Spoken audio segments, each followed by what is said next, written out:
In 1933, while Hitler consolidated power in Berlin and Mussolini's black shirts ruled the streets of Rome, a group of young academics in Zürich believed Switzerland was next.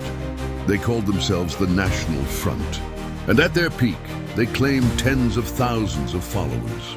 They had their own newspaper, their own paramilitary wing, and even funding from the Reich Ministry of Propaganda itself. By 1940, Switzerland was surrounded. So why didn't it happen here? Why didn't we get a fascist Switzerland?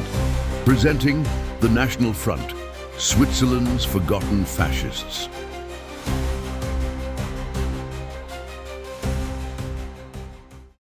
Chapter 1, Not Immune. The 1930s were a decade of collapse. The Great Depression had gutted economies across Europe. Millions were out of work, and Switzerland was no exception. Factories closed, wages fell, and unemployment rose to levels the country had never seen. Banks failed, farmers lost their land. Even in a country famous for stability, ordinary people were desperate for someone to blame and something to believe in. At the same time, democracies were failing, one by one, replaced by strongmen who promised order. First Italy in 1922, then Germany in 1933.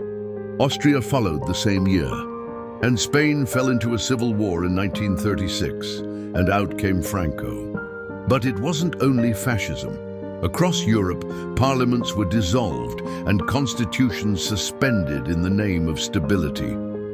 Switzerland wasn't immune.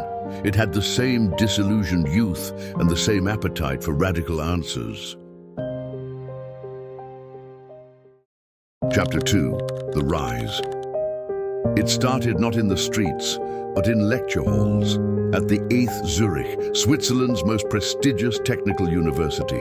A small circle of students and young academics had grown obsessed with an idea that Switzerland was weak, corrupted by liberalism, and in need of a strong national rebirth. In 1930, these clubs split into two camps. One, led by Robert Tobler, formed a group called the New Front, nationalist, but not yet fully committed to fascism.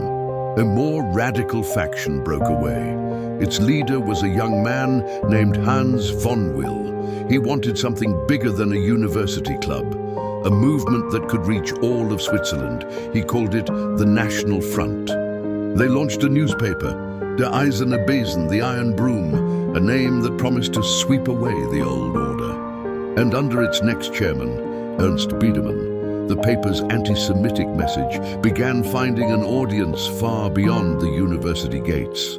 Then, in 1933, the same year, Hitler seized power in Germany. Vonwyl's National Front absorbed Tobler's New Front and several smaller right-wing groups. What had started as a student argument was now a single, unified movement. Within a year, leadership passed to Rolf Henne, a lawyer and nationalist, and an open admirer of what was happening across the border.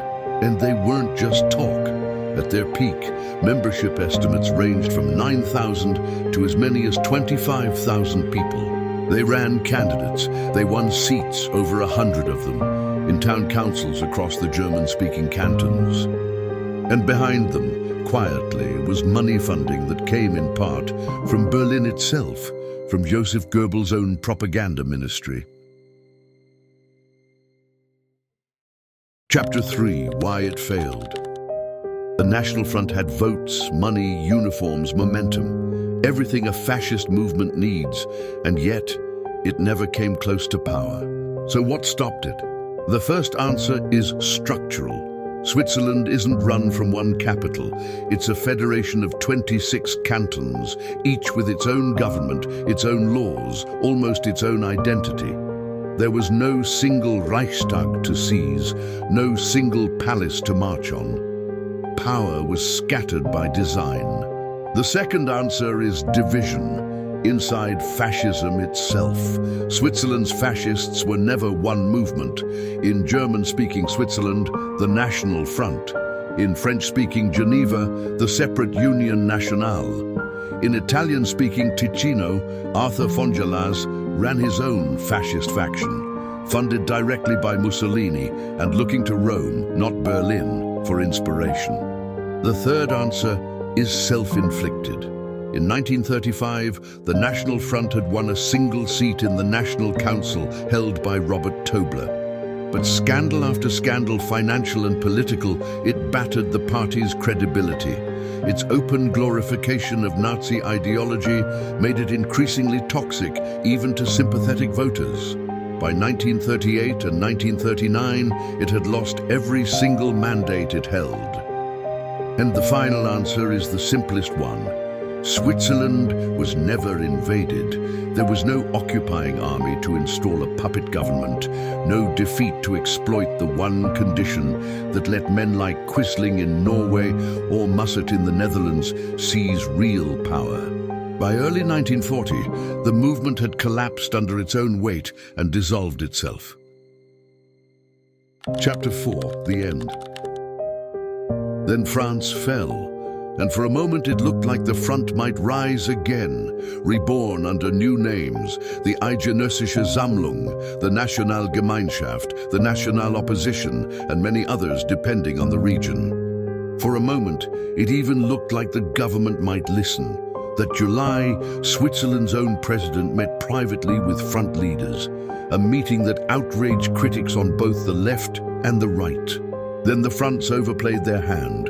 In November, 200 of their members signed a petition, one that demanded, seemingly on Germany's behalf, tighter press controls and the removal of any editor critical of the Reich. It was too much. 4 days later, the Federal Council banned the movement outright. The last remnants of the front scene faded from public view by the summer of 1943. Not crushed by an invading army, but strangled piece by piece by the very government it had tried to command. Hans Vonwyl, the man who founded the National Front, didn't stay in Switzerland to see what became of it. In 1933, he moved to Germany, to Freiburg, where he wrote for the Nazi press directly, no longer just an admirer, but a participant. Then in 1935, something remarkable happened. Vonwyl fell out with the Nazis themselves. He was arrested and spent a year in Gestapo custody in Karlsruhe. He later wrote about it, a book, published back in Switzerland, describing what he'd seen inside the regime he once idolized. The founder of Switzerland's fascist movement had become, briefly, one of its prisoners. He would later go on to briefly write for the Communist Party before breaking from them as well. He would die in 1983. Rolf Henne fared differently. As leader, he pushed the movement further right than most of its own members could stomach. It cost him. In 1938, his own party pushed him out. He never held real political power again. Rolf Henne died in 1966 in the quiet lakeside town of Küsnacht, largely forgotten. Switzerland had no liberation because it had never been occupied, and so it had no reckoning either. The men who built the National Front simply grew old.